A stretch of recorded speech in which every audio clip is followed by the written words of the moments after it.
el tun ei topic diu tun ei thu sei diu chu thu pi diu chu hi le purima hin purima ding hin topic som ka hin leng do in hi chi topic som ho chu poem ho chit purim ni huwa za thei chit purim ni paman thei chit hin hi chi hola chu purim hi ipiham purim masa pena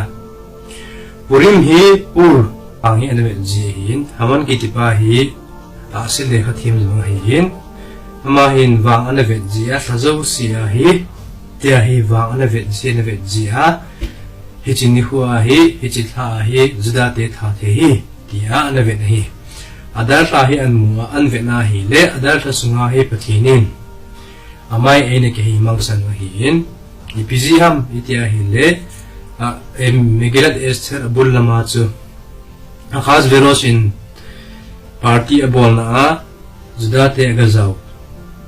agazaw na wa chi pi ka bolvam yain nesek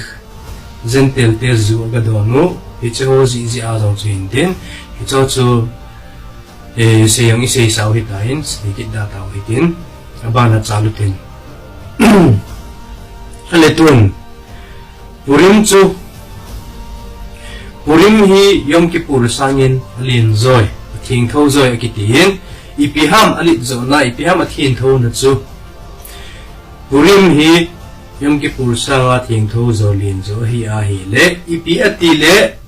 Purim ni a gari yong ki thai the na jong ki tong the halakha asuri ma cham lo saban ya bol phal lo hoi ma cham lo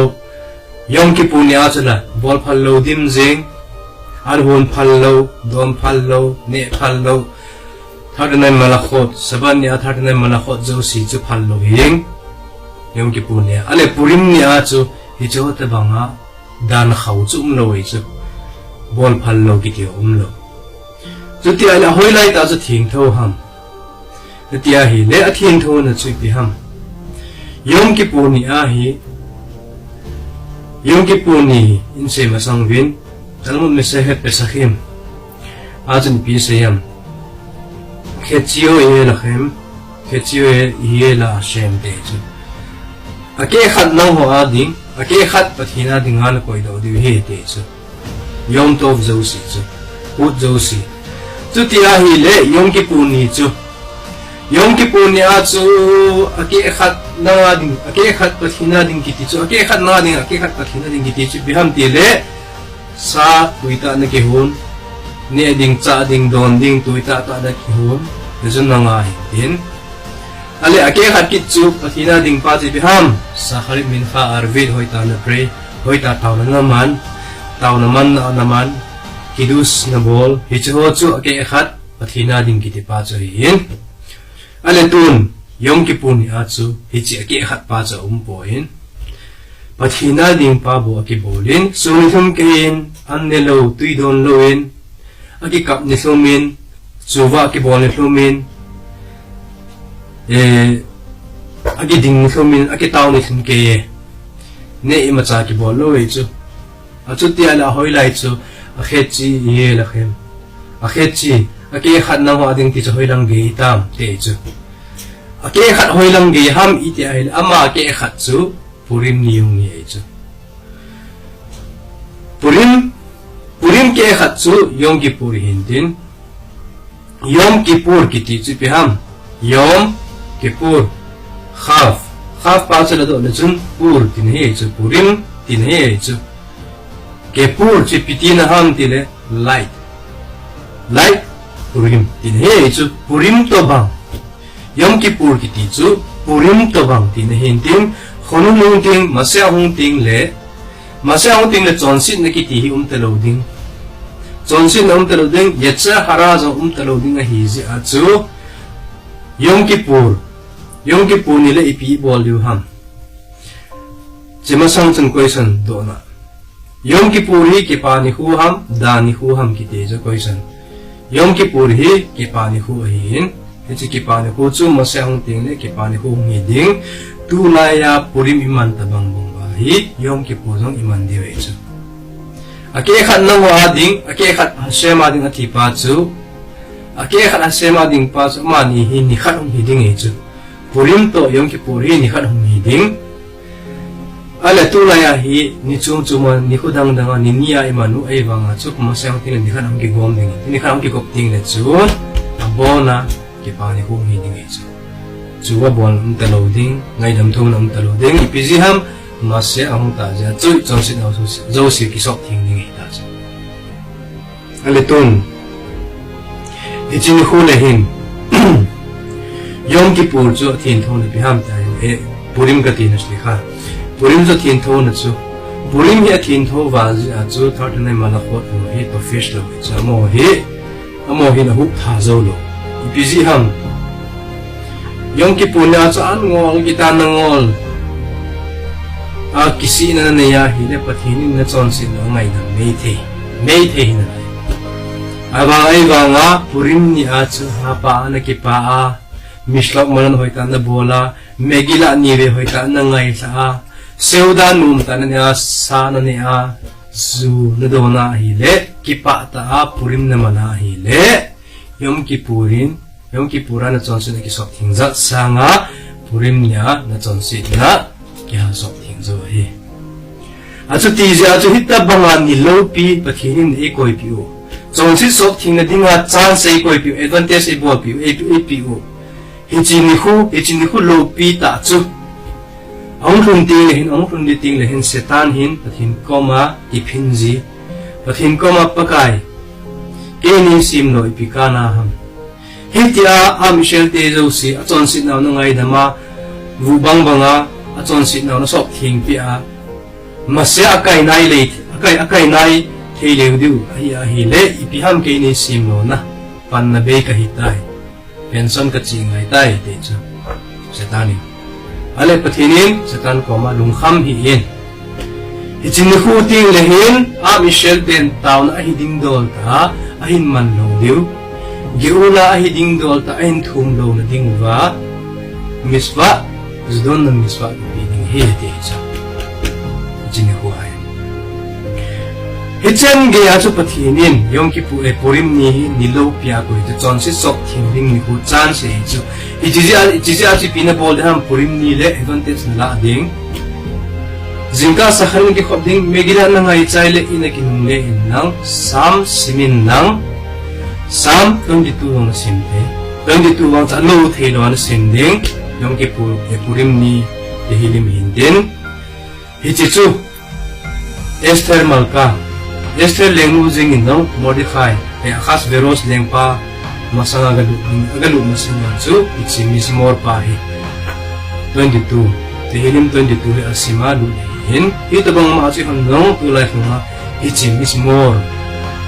sam 22 kisima chiki long let zo tin na chun ni na person ha ngai dam na chan ding hi hen again the na hi hen na ngai chan hi hen ipi hi jong le na thum te hi Purim ni Pathinin van kot pum pi ahon ni ho he kot kiti jo si get sare kiti jo si hi ahon ei chu ichin ni ho Purim ni ho ai ichin ni ho a chu e ho in advantage ila thi lo na ding wa e su bui dinga pathinin miswa e koi pi ichin miswa chu iman thi ma hi le geula ko nai na the iman thim lawa hi le setan in padala na the ki ne chu kaya chu Purim ni huwa hi zuna don ding nga hi jang le waitin ki gerin lang masapenin te hilim ho simpan lang simin lang te min khagedula kung khatvel baro minit song di nga vel chen zudon lawin lang tao naman nan mangin lang zuting le min khagedula mangin lang min khagedula naman chai ting le nuk na khamtam ko to lu pi chu arvit chu Kung zina namung kamang kitsaiting na kikong kitsaiting no naman te so ano tun Esther topik ito na dyan Esther hi koy ham Esther hi Binyamin punga po hihin ama hi Abigail chan hihin ama hi Mordecai ang bali hihin Esther Esther chu ipiham itia hele Esther he Persian te pauhin Persian pawa shapi dinahin ama minta ta chuile adasa kitin Esther ti pizza Esther ti han pizza ha ti ham dai ahoi valzi amel hoi valzi hin amel hoi valzi chu ha Esther ti ana ko khawin aletun koyam Ahasveros koyam dai ma hi nibuchin nazar Babylon lempa su pa na hin ma family mo mo lengte family hi poin su na tong mi na hin nibuchin nazar ko nuya na tong mi ale nibuchin nazar ang thi nga hi Ahasveros hin ato hoy man ana to hoy ja chu reng kai lo hin heza chu nibuchin nazar tunu vasti tahun ki chenga hi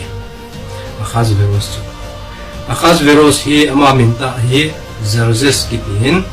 Ahasveros hi anik name tabang simi ipikiti na ha Ahasveros tisu luchang na hin Ros luchang na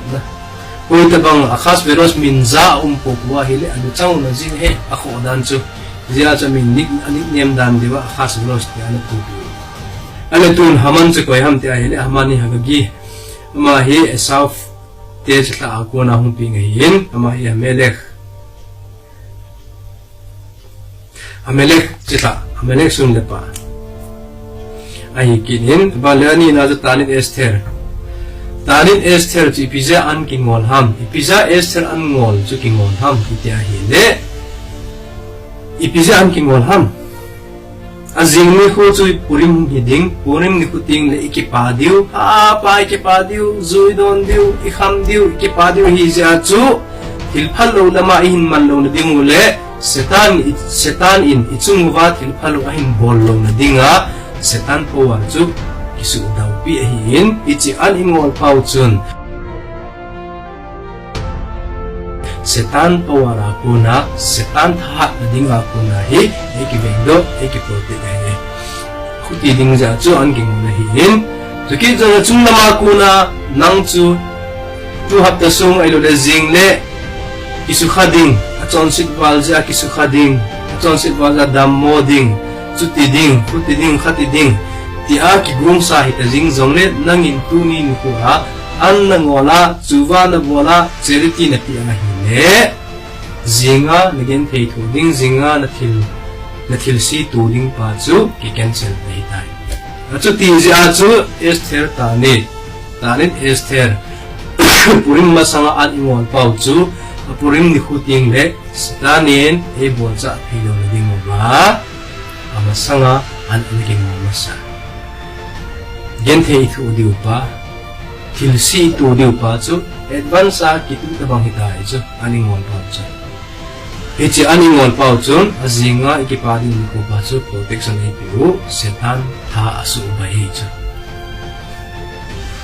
ale hechni le hin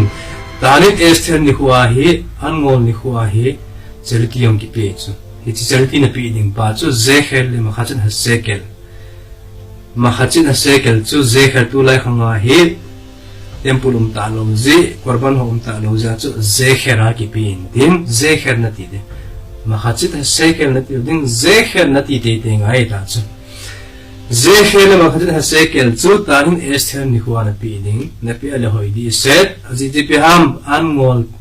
ngola charity na pi lo wa hi le akala poe ito bang ham ama hi ti le buleme to bang hi buzong akewa kinelo hi banga chu angol jong akewa chi thelo angol bo se hi thelo chu ti ja angol ni hole charity pi te te ngai chu ti a hele chun na chon sin chu thoi nam the bale megila ipizia megila ki ti ham megila thu cheng chu pi ti na ham te hele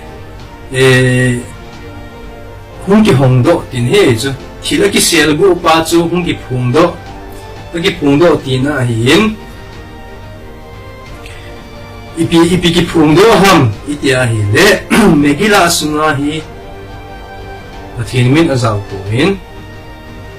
hinna a secret na thugu anavet na hi le simple ta anavet na hi le wang chu pathin min ki mulongin tin sot dungzu anavet na hi le pathin min zong ki muin pathin min ho chu hamelech ang gititing le pathin tin a hi zin hamelech akhas veros kitin chun akhas veros tin a hi zingin hamelech bose akhas veros zawlo hamelech bose ang gititing le pathin tin a hi yin chikit zong le megila Esther sunga haman chate som kasal som ho chun ipibet sa am ti le tum a thagaw bu na thei som bu na zat som ho abet sa hin ichi bu na zat som ho akuna event do thein ding le event do thein ding le e hu do thein ding chu Mordecai le Esther bo hin achu ti ja chu question khanung po do ke nin din ichi question ji piham Esther hamalka him gaw nu me sagi ho la a khat Esther jong him gaw nu me sagi ho la a khat hin ipiatia hi le zudan me bobu hilowa him gaw hinalai set khat chu ipiati le akhas veros zentel pato ki cheng thei ham itia hi le toy se u chu bu na som ho chu coin an choi lun ham amelek chi thla ten an choi lun hin amelek chi thla te chu gala kuna ki do pi thei lo hin tin gala kuna ki do pi thei lo zia chu ipi bol ngayam asung lama kuna a foundation abul pia kuna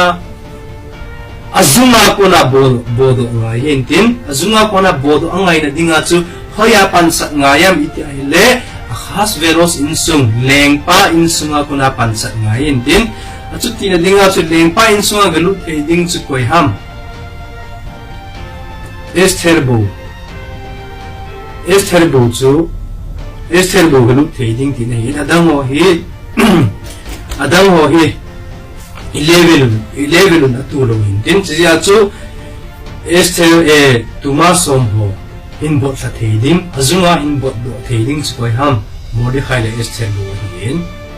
siya chu Esther lengu chu akhas veros insunga pansana akhas veros insung lengpa insunga kuna chu haman kitipa azung chu an bodo awai chu ti siya chu ama hi zentek do kicheng hi hinla adita chu kicheng ta hon lo hi kabala dungzu ya CPSM ta hi le sade ati indin asade asolzi he te chu Esther mangai hichi sade chu hoya kuna ki muthayam ita hi le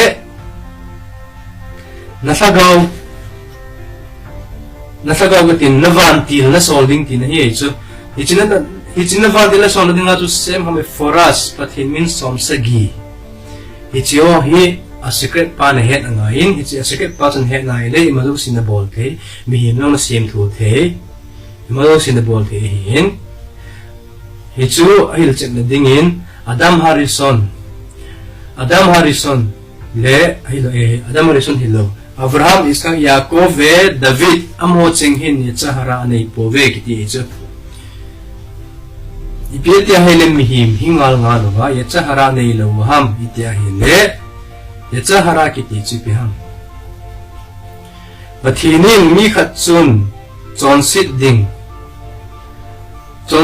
num lo sa chonsit num lo momong pa chu bathinin ayacha hara la amang bizin yacha hara chu mi usin kini su ke hang le chonsit lo na te dinga panhal ala pa chu pathinin o ichen ge he chonsit lo na hi ham tin pathinin ay chahara pa chu alamang pinjin hi Adam Harrison chun a chonsit thega ane a chu pathinin Adam Harrison hi vantil ni to sim tha hin vantil ni teni na chu thega ane pe na hi vantil kha pa hi zamang manin din khat pa hi zamang manlo zamdo manlo azam do man lo pa chu Adam to chonsit tha hi ta hin bu khom hon a hi ta ji chan ama hi ye cha hara in hum pang pai ta hin chutia hi le Esther hamalka jong chun mi himzo si in vantil ne kinai su ke in phale asi vantil phale vantil si kinai chi in ito bang ma chu esterin zong sem hame forash pathimin somseki ho mangcha a vantil phalo pa chu ama mel puna asol zia khas virus to gicheng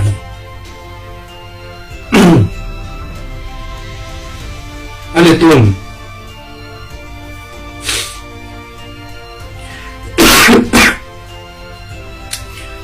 puring yellow pidan zu heta wintun puring ya zdon ding pahe zdon ding miswa kitin arul haman to boruk Mordechai hechen lo khoma zuna don ding kiti chu chen gya chu zu don ding wa hi le di da imite di din hi chen gya zu in don na ding a chu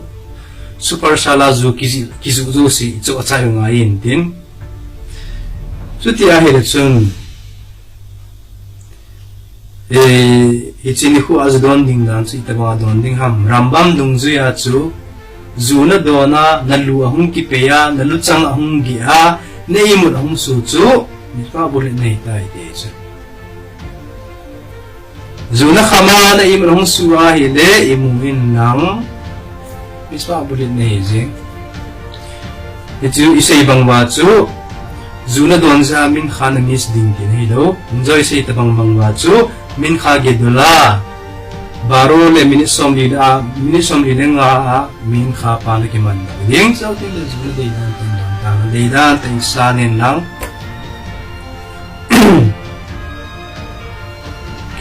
ichini khuwa chu zu don ding pa chu whiskey do whiskey chu bottle la don na itabang khamin nang itabangin Mordechai chu arur hetin kita jing jong le chun iswa bulet nei pori yain nang khamting le bo miswa bulit nei pa ipiza yain khel ngai ham yain kiti alopi dan chu yain chu gematria na ko na hi le somse gi hin 80 zo ham 80 hin ale tun so to go secret zong chu gematria numerical value an na ko na hi le somgit mama hin Chutia hile yain gematria somgit pupa yain chu na het lu na hile somgit na sunga umpa songpo do nga hin tin chuti ja chu yain na do na hile son hong po do linga na don ngai ipiham so chu tora thu cheng tora tho an ke ho dio divrei tora nan sei do theina dinga chu yain na don ngai divrei tora shading na het lowa hi le yain don nang sam chang kha chapter ham chapter ni ham simin lang ki mo chun ki chai thudang dang na sei lo sanga tehilim na sima na ki mo le chu niswa bul nei je le chi yain don ning pa hin me te ding am niswa hi koin asal te ding go hi len ban le Mishlog manot pa chu mi khan in an chini mezunot to sihakon mezunot bana khama hi ngai butosa kung khana ai lo leplet sungana en he lu na chito kola khat to mi khan na pi na hun an chini mistok manong achu an chini hi ngai brakha chini hi ngai brakha chini mi khat na pi na hun set na tam pi chana chu hoi chu ilum le amiswa na puli na chu khat na pi na hun set tan na bukhit ta matanol le fionim pena chu hi le chun matanol le fionim achu mini migen thei mini sumna pi ngai in den migen thei mini sumna pi chu ipiham tulai khanga dingam min thang pen tin sawarma khat cho na khambe na pi ngai da suma chu cheng khat bon pi thei lo sawarma khat be cho na thei ding sum na pi ngai in tin hi chu matanol le fionim hichi matanot le ifunim chu mini na pi ngai sarama chu na kham mini na pi ni matanot yesu matanot apel hin mislok manot pena chu ile anchini mi khat na pi daun Megilat Esther chu ni ve ngai angain zana khatve suna khatve Seudat Purim chu suna bu hin sakharit naman zo ting bu hin Purim ni sa hilo Purim ni sa chu miswa ampon ano na bol thei chu bol mo hilo hilo le amiswa ampuin ngai pon amiswa ang kipat na chu jing ni khu Megilat na ngai chai sakharit naman zo ting nakipat pante ting na bu chun Seudat miswa ang hipan alam Megilat Esther chu